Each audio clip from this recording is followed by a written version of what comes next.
Welcome to the first ever Cinema Bros podcast.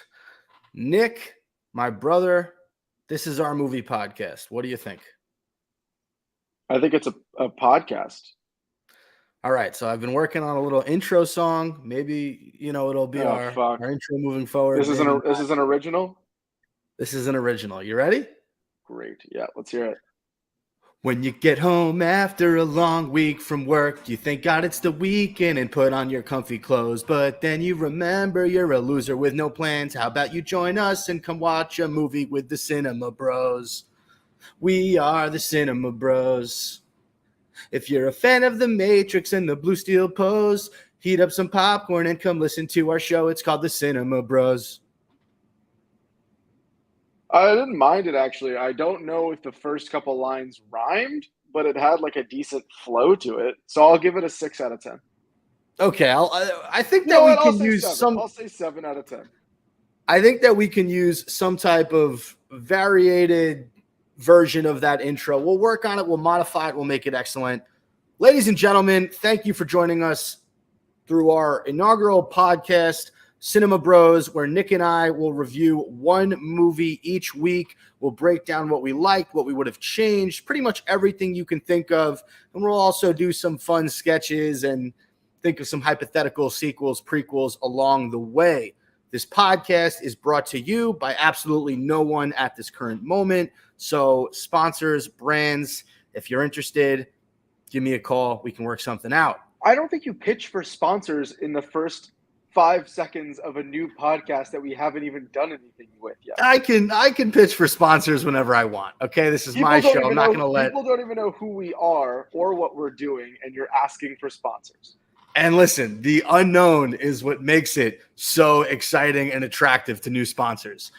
Before we get into our review for this week, which was Barbie, so if you haven't seen Barbie and you do not want to be spoiled, don't listen to this podcast. Or if you just want to listen to our review, even though you haven't seen the movie and you don't care about spoilers, continue listening. But if you're going to see it and you don't want anything spoiled, maybe wait until you've seen the movie. Nick, what have you watched in the last day or so that you liked, you didn't like? Give me just a quick, what have you been watching lately? I just finished the series Hijack on Apple TV with Idris Elba. 7 episodes.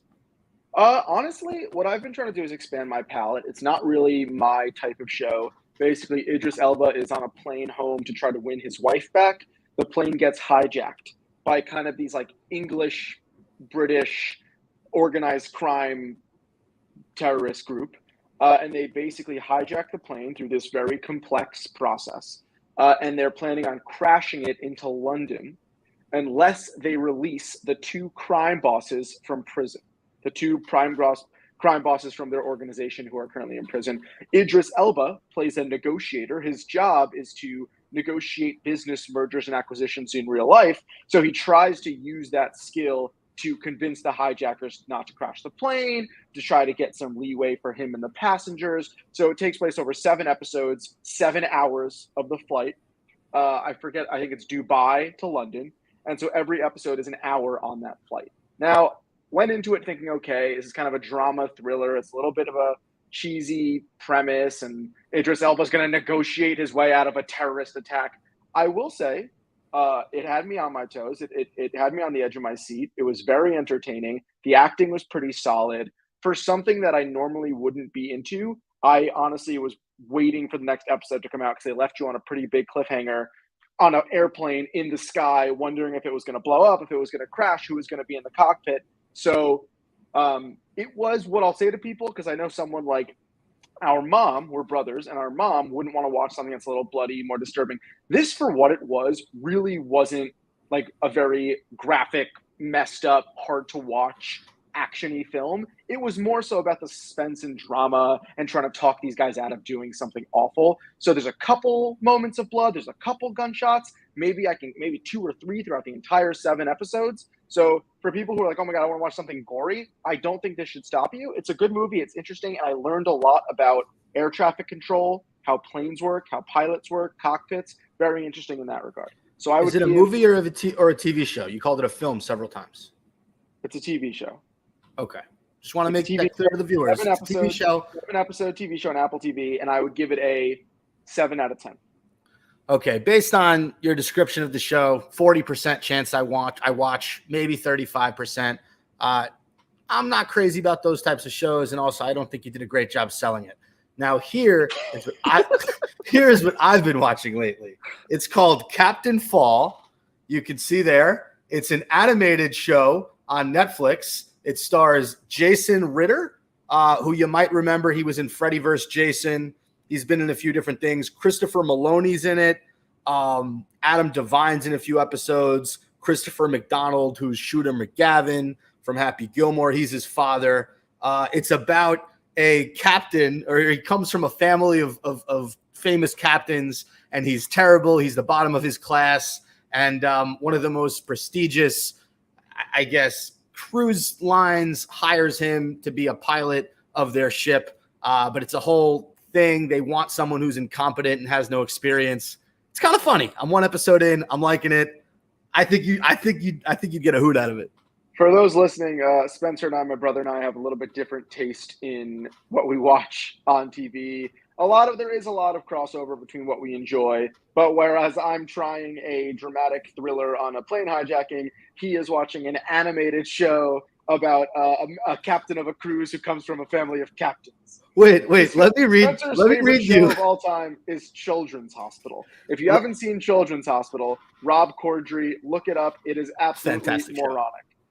It's a great show. We're going to get to the Barbie review. Don't worry, we're almost there. But I just want to read to you the description of Captain Fall. And, let's see if this tickles your fancy. This is the IMDb description. A wet behind the ears, yet good-hearted sea captain unwittingly finds himself at the helm of a smuggling ship for a terrible international cartel who is using him as a fall guy in case the authorities ever catch up to them. I want to know who wrote that description, and I want them shot immediately. But that did give me a good idea for a segment. Spen, you should write this down. We should read each other IMDb descriptions of shows, and the other person has to guess what show or movie it is.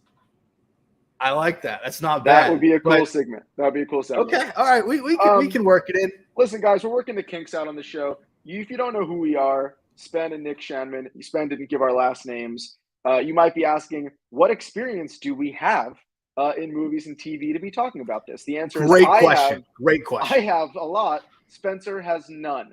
But we share a love of movies and TV shows. I am a screenwriter. I also write an off-Broadway comedy show in New York City that has we recur every month. We have a comedy show, brand new show in Greenwich Village. Spen, I'm sorry, you seem to get upset when I said I had more experience than you. What did you want to rebuttal with? I just think to say I have zero experience is total bullshit. I have been watching movies since I was 4 years old, and to say I'm watching movies is almost a travesty to that term. I think I watch more movies than anybody I know. I'm a cinephile. Even movies that I've never seen, Nick, I can tell you who stars in them.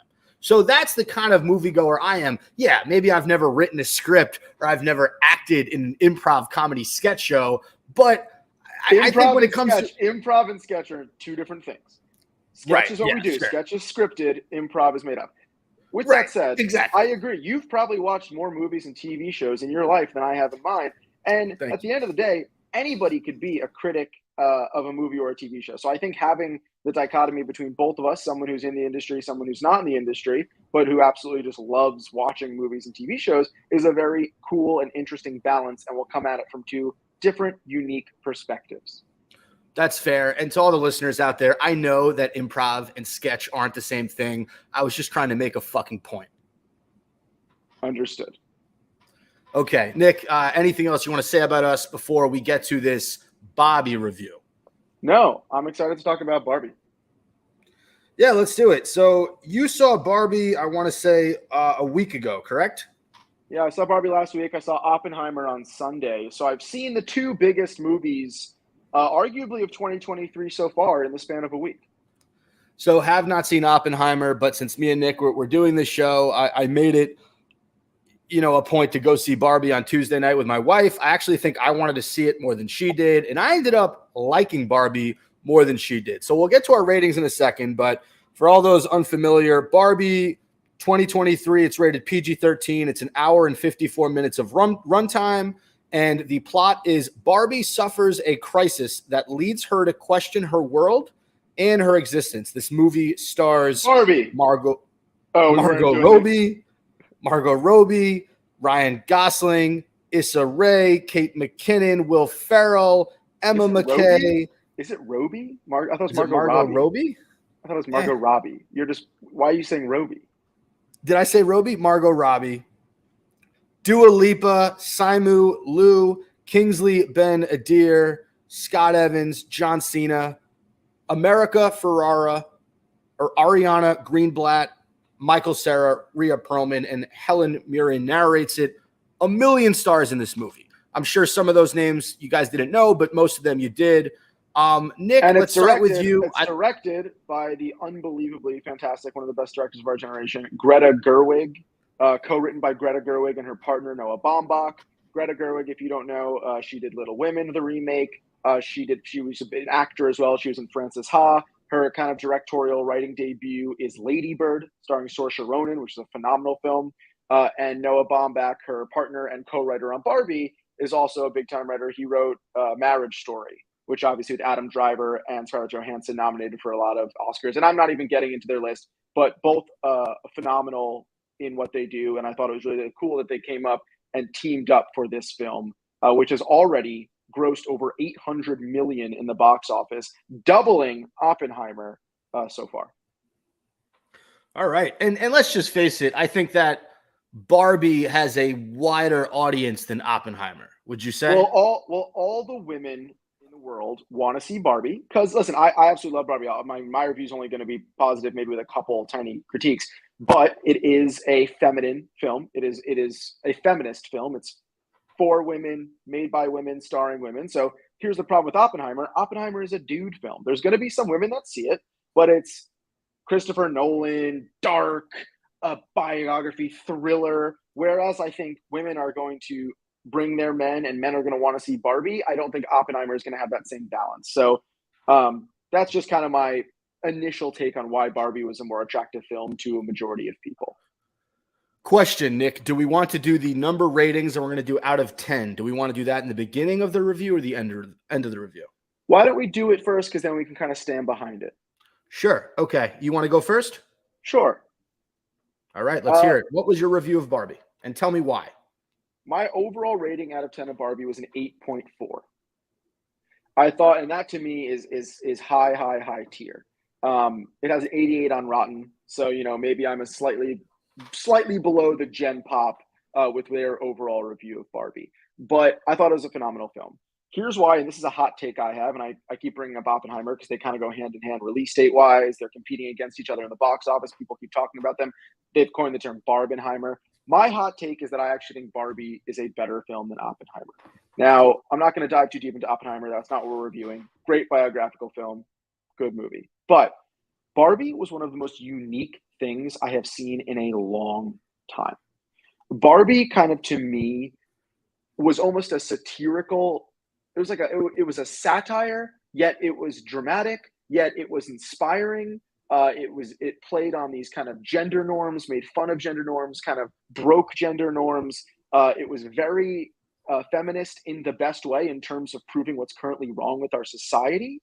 But not only did Barbie kind of send a message in terms of feminism, in terms of equality, gender equality, with the way the world should be, it did it in an unbelievably entertaining and comedic way. Now, when I go into a film and I know it's going to try to teach me a little bit of a lesson, right? It's going to try to leave me thinking. It's going to try to change my mind or perspective a tiny bit in a certain way. I automatically go in with a bias of, oh shit, this is going to be preachy. I don't want to see this. It's going to try to teach me something. It's going to shove something in my face. And Barbie was getting a lot of hate from people about pushing its agenda in your face. And I read a lot of negative reviews just as much as I had read positive reviews. I went in there and I was thoroughly entertained. I first and foremost have to give a 10 out of 10 performance to Ryan Gosling, who you would not characterize as a comedic actor. He was the best part of the film. He was the funniest. Not a comedic actor. He has had roles where he's able to show that. You never saw The Nice Guys with him and Russell Crowe. I did. he was a walking punchline. He was great in that movie. So I'm with you. But historically, he is not a comedic actor, but he's a fantastic actor and he knows exactly how to play those specific roles. Yes, he was great in Nice Guys. He always can add a little silly in certain characters he plays. He was the funniest fucking part of this film, and he was like laugh out loud, insanely funny. For those who've seen it, the men are the comedy, and who haven't seen it, the men are the funny part of the film. The women are the inspiring part of the film. You root for the women, you root for Barbie, you want them to succeed, you want women to kind of take down the patriarchy in a certain sense. But the men they're all supposed to be silly, ridiculous, insecure, goofy guys. And it's fucking hilarious. Ryan Gosling is incredible. He is the most like lovable loser you've ever seen in a film. And Michael Cera is the only man in Barbie Land. So Barbie Land is this fictional world that they all start in, where all the Barbies have different names. They're all unique Barbies. Every guy is named Ken, except for Michael Cera, who's named Alan. And this is all true. There were dolls. There was only Ken dolls, and they made one Alan doll before they discontinued it. You could not find a better casting for the one-off reject doll than Michael Cera.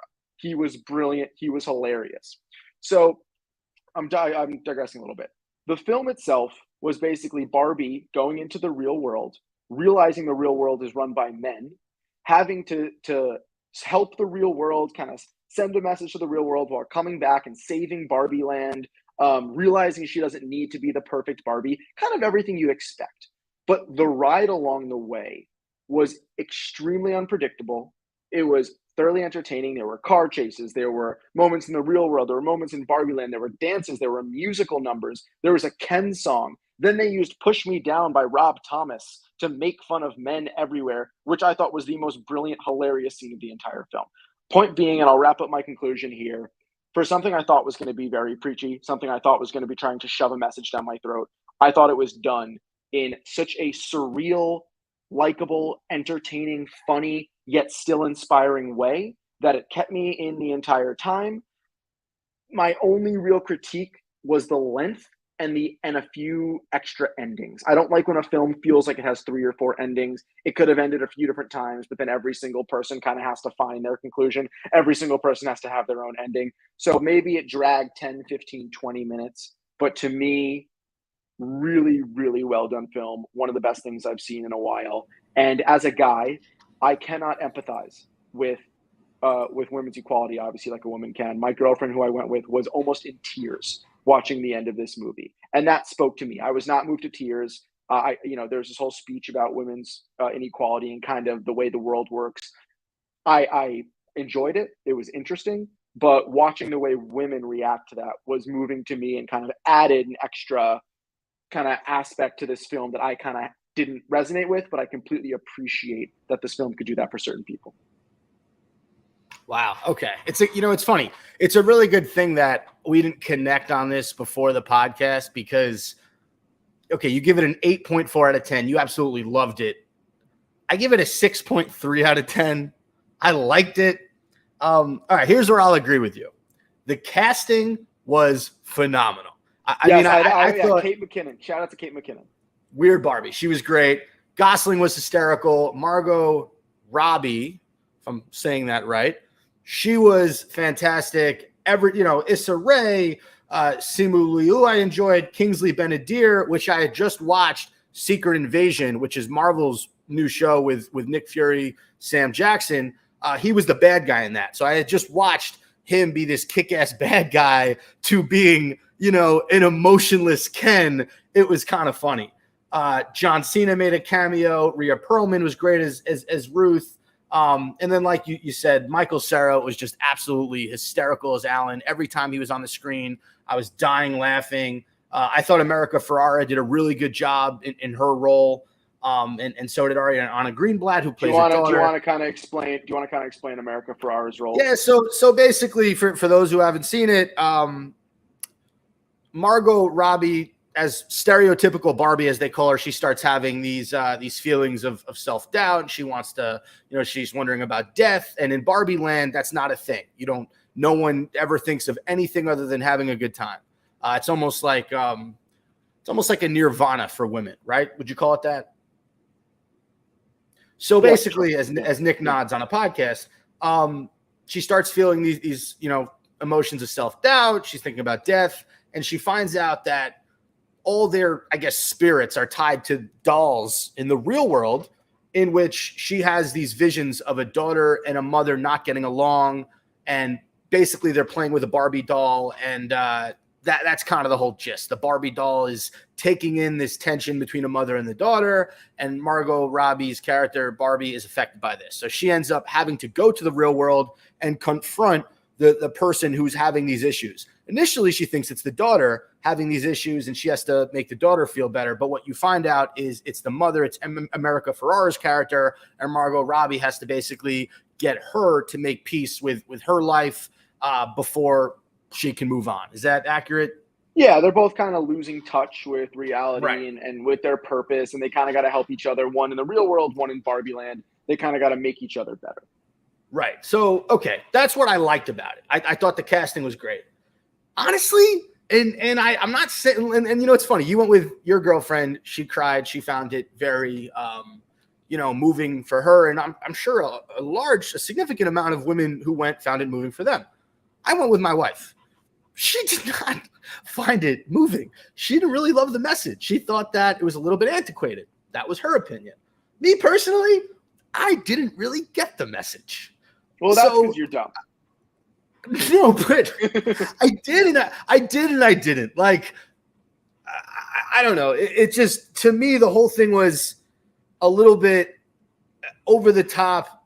Oh, by the way, I didn't even mention Will Ferrell. I actually liked Will Ferrell. I want to get into why I liked him in a minute. No, we're gonna get into him. But I don't know. I just couldn't quite grasp the message. And then, obviously with the patriarchy and Ryan Gosling goes back and he makes Barbie land into Ken land. It's like basically, his version of real America, which is predominantly run by men. So I got that part of it.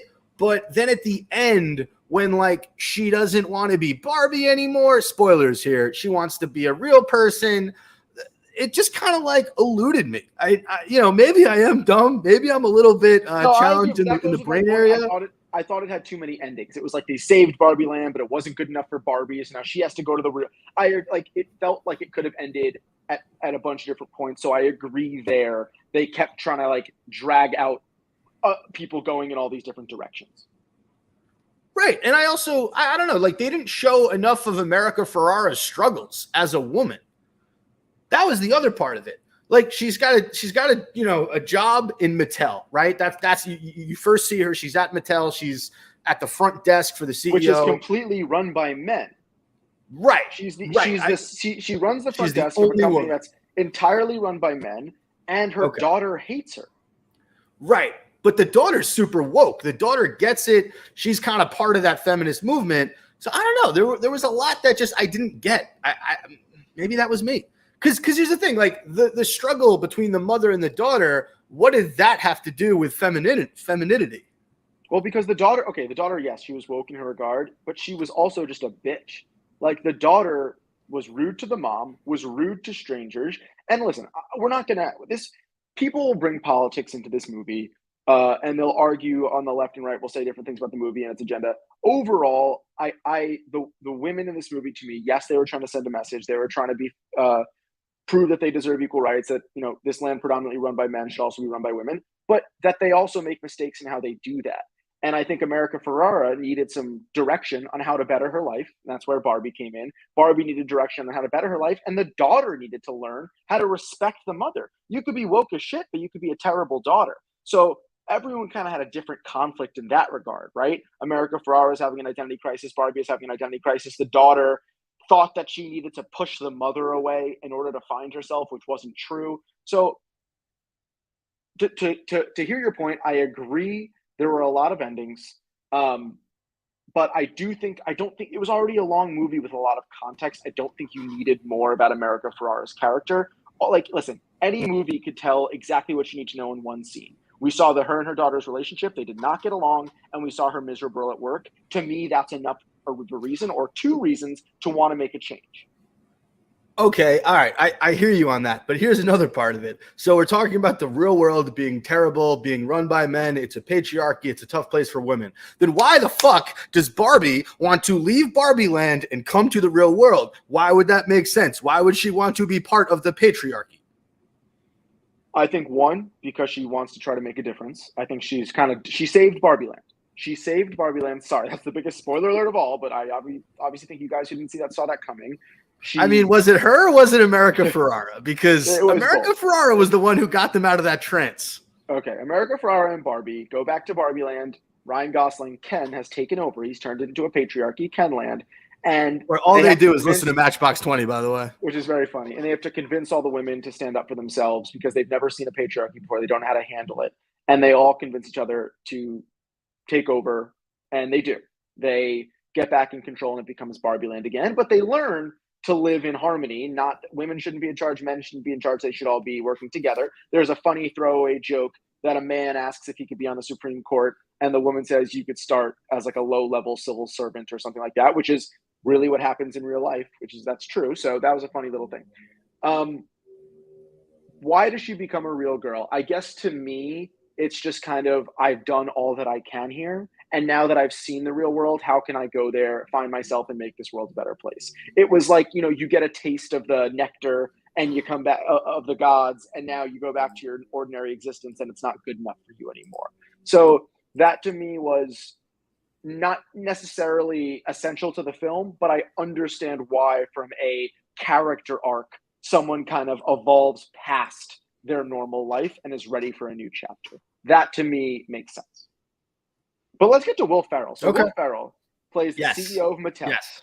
Mattel is obviously the company in real life and in the movie that created Barbie. Now, when Barbie escapes Barbie Land, this fictional crazy world that you need to somehow teleport to the real world to go to the real world, they've seen this before. They say this has happened before. Will Ferrell and the entire men society that runs Barbie, which is obviously ironic because Barbie's women, have to find her in the real world to send her back to Barbie Land. I love Will Ferrell. I mean, I would not argue with anybody who said Will Ferrell is the funniest person of our generation and the funniest actor of our generation. That to me, honestly, is a pretty fair statement based on what he's done and who he is as a person. I thought he actually played this character too slapsticky and too almost Will Ferrell-esque when everyone else's character was very grounded. Everyone's character was grounded in this fictional world, and they played it super seriously. Gosling played his character very straight. His character, just what he said, was ridiculous, right? Now, there's two different styles, and in my show, for example, I do it my sketch comedy show. We say there's kind of two different ways you can go. You could be funny conceptually, or you could be funny within a character. So, for example, a funny character would be I'm playing super silly. I'm doing a silly voice. Oh man, I want to go to the mall. Like the way I act and my mannerisms are funny. Or I could play myself. I could play Nick, but I could put myself in a funny situation conceptually. So, say I'm Nick, but I'm in a world where everyone has feet for arms and arms for feet. I could still act like myself, but whatever I say is now funny because I'm in that world trying to grab a glass with my foot hand and I can't pick it up. I'm still being me, but I've altered the world.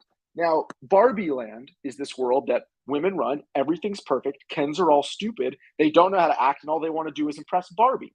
Gosling plays that almost in a serious way, but the stuff he says, like, hey, Barbie, check out my surf moves. Hey, Barbie, like, check me out. How do I look? He's saying it in a way that's just funny because the idea is ridiculous.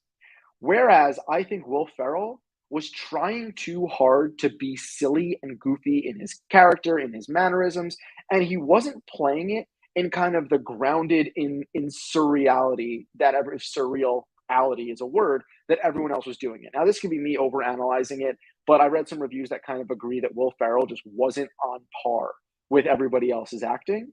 But with that said, I love Will Ferrell. It didn't detract from the film. I just don't think he elevated the comedy, personally. Okay, so strong disagree. And my first question to you, Nick, is have you seen the movie The Ladies' Man from 2000 starring Tim Meadows? I have not. Okay, all right. Tim Meadows, formerly on SNL, very funny actor. So there was a sketch on SNL back in the day called The Ladies' Man. They turned it into a crappy movie. The bad guy in that, so basically Tim Meadows' character, he's just a smooth talking guy that sleeps with a bunch of women. I think he has a radio show and he calls himself the ladies' man. And there's a group of men whose wives have cheated on them with Tim Meadows' character. And that group of men is led by Will Ferrell in the movie.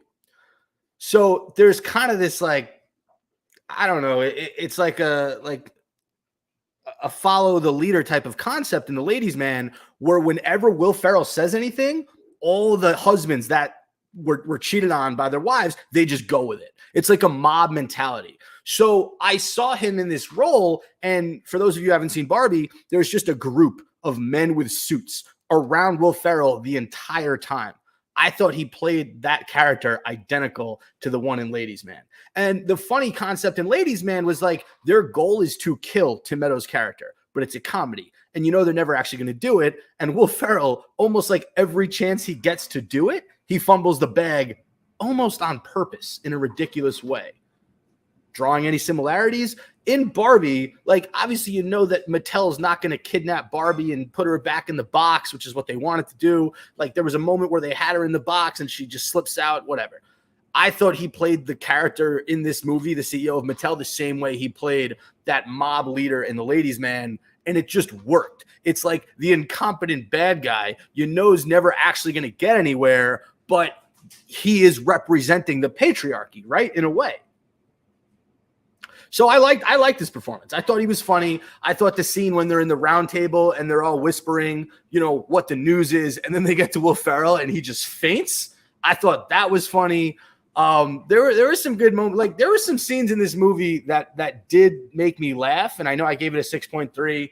I enjoyed when Barbie and Ken first get to the real world and those construction workers start catcalling. And she goes, what was the line? She says something like, I don't have any genitals. Neither does Ken. And she walks away, and Gosling just goes, I have all the genitals. Yeah, I like that. I liked Will Ferrell's part the best when he comes to Barbie Land at the end. So this is true as well. Everything was true, which is cool in the movie. All the characters were real Barbies, right? So there's a pregnant Barbie that they made and discontinued, Midge. And Will Ferrell gets to Barbie Land, and he just turns, he's like, oh, God, Midge. And he's just like freaked out by pregnant Barbie. That was a very funny moment. That was funny. Yeah, I enjoyed that. I liked when they're in the real world and Gosling tries to get the jobs and they won't give him a job. And then he goes to the beach and he just goes, I can't even beach in the real world. Yeah, so Ken's job in Barbie and Barbie Land is beach. He's not a lifeguard. Right. He doesn't do anything. His job is beach. So there's a scene where him and, I'm sorry, the Secret Invasion guy, the other Ken, what's his name? Kingsley? Yeah, it's Kingsley Benadir. Kingsley Benadir and Ryan Gosling, those are the two main Kens. They're enemies. They get in a fight about who's going to beach each other off. And so they. Oh, you're thinking about Simu Liu. Oh, that's Simu Liu. Sorry, who's King? I don't know. Kingsley Benadir was just another Ken. Oh, okay. I'm talking about the enemy Ken. Yes, the Asian Ken. You're a movie guy, though. You should know your actors a little better. I've never seen that guy in anything else. But again, I can't pronounce Margot Robbie, so go on. They get into an argument about who does beach better, and he's like, you want to beach off right now? He's like, I'll beat you off right here. And I just thought that was a funny play on words, beaching each other off. What to me that did, I didn't realize that how many like kind of sexual innuendos, a little bit raunchy, clever they were going to be. That was in the first like 15 minutes of the film when they got into the I'm going to beat you off argument on the beach. I was like, oh shit, this film's going to be a little more fucked up and funny than I thought it was going to be. I almost thought it was more PG for children at first. And they did that, and I was like, oh, okay. I like that this tone is going to be a little raunchy, is going to be a little more clever than I thought it was going to be. With that said, just overall speaking about the film, I know there are parents, political agenda aside, that actually just think the film's a little too inappropriate to show kids, which is funny considering it is Barbie, and they want young women to see this film, and they want to inspire young women to speak up for themselves and be independent and stand up to men and stand up to the patriarchy. But to contrast that, and I don't know how you feel about this, it was a little, I don't know, would you show an 8-year-old kid this film? Not an 8-year-old. I think the lowest age that I would, be fine with a girl seeing this, probably 11, 12. Like that's minimum because it's PG-13. So anyone 13 and over. And then I think, 10 is a little young. What is 10? 10 is 5th grade, 4th. So yeah, around 5th, 6th grade, I think you're okay. Anything younger than that, no. Like you're not going to have a 5, 6-year-old daughter see this movie. I personally wouldn't. I will say, and this is actually what a friend taught me. And listen, me and Spen didn't play with Barbies growing up. We were more like tech deck dudes, Legos, that kind of stuff. Because that was more you. That was more you. But a friend of mine said to her the most important part of this movie for young women to watch it is and it's true. When they first started making women's dolls, they only made babies. When they started making dolls for girls, they started making babies, which was basically telling women, you can only play mom. You can only be a maternal figure. So they kind of told these girls growing up, the only thing you could play pretend with is being a mom and having a baby. When Barbie was invented, and I want to say, I'm going to be wrong here, the early 1900s, when was Barbie invented? It was 1959. I'm very behind. It was 1959 by the character Rhea Perlman played, which was a woman. She designed it to teach girls you could be whatever you want to be. You could be a worker Barbie, corporate Barbie, Supreme Court Barbie. You don't have to just aspire to being a mother. So a friend of mine who was a woman who saw this film said the most moving part to her is she hopes little girls see it and they say to themselves, I could be more than a mom. I could be more than kind of what people have stereotyped me as. And I could aspire to be not stereotypical. I could aspire to be weird and funny and interesting and whatever you want to be. And that to her was the most important message, hopefully, that this film spreads. Okay. And on the flip side, if I'm looking at it, I sort of think that women should have that message without this movie, if that makes sense. Like, that message should already be prevalent in society. And if it isn't, then fuck us. And the fact that we needed a Barbie movie to tell us that nationwide, to me, is a little bit sad. And it says a little bit. But that's like saying little girls should already know. No. I don't mean little girls. I just mean our society should be in a place in 2023 where women don't stereotypically think they have to become mothers and just like maintain the household. I think the point is, if you haven't gotten that message already, how could we further that message? Right. I know what you're trying to say. I know what you're trying to say. You know what I'm trying to say. But I don't. I think if a movie can do that while still being a good movie, which I think this accomplished, I think it's okay. But we can agree to disagree that, and we all are now listening, and we realize Spencer hates women. I do not hate women. That is absolutely wrong. My only other comment about this movie, and I want to get into, a fun sort of segment that I like to call Spencer's sequel ideas. The Ken fight at the end, the standoff between Gosling's group. And by the way, Kingsley Ben-Adir was Gosling's best friend. Oh, got it. Okay. That was, whereas Simu Liu was the sort of rival Ken. The fight at the very end, when they end up just like, I guess, didn't they start hugging at the end and they sort of broed down? Yeah. That was pretty funny. I enjoyed that. I thought they all did. The Kens were amazing. The Barbies were great. Don't get me wrong. I don't think one was better than the other. But the fact that, I don't know, Simu Liu and Gosling, they just had that smile on their face the whole movie. And they were just so dumb and ridiculous. Like I said, they were the comedic characters because we were making fun of them the entire time. Right. They were great. All right. So 8.4 out of 10 from Nick, 6.3 out of 10 for Spen. Which I guess goes as like a 7.35 as a unit. Sure. 7.35 Cinema Bros rating. All right, Nick, real quick. I have 3 ideas for a sequel.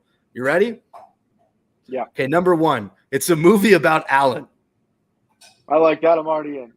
That would be hilarious, right? And I want to bring Jonah Hill back in this one, and he's somehow like Alan's cousin, and they go on some and I don't know. Let's say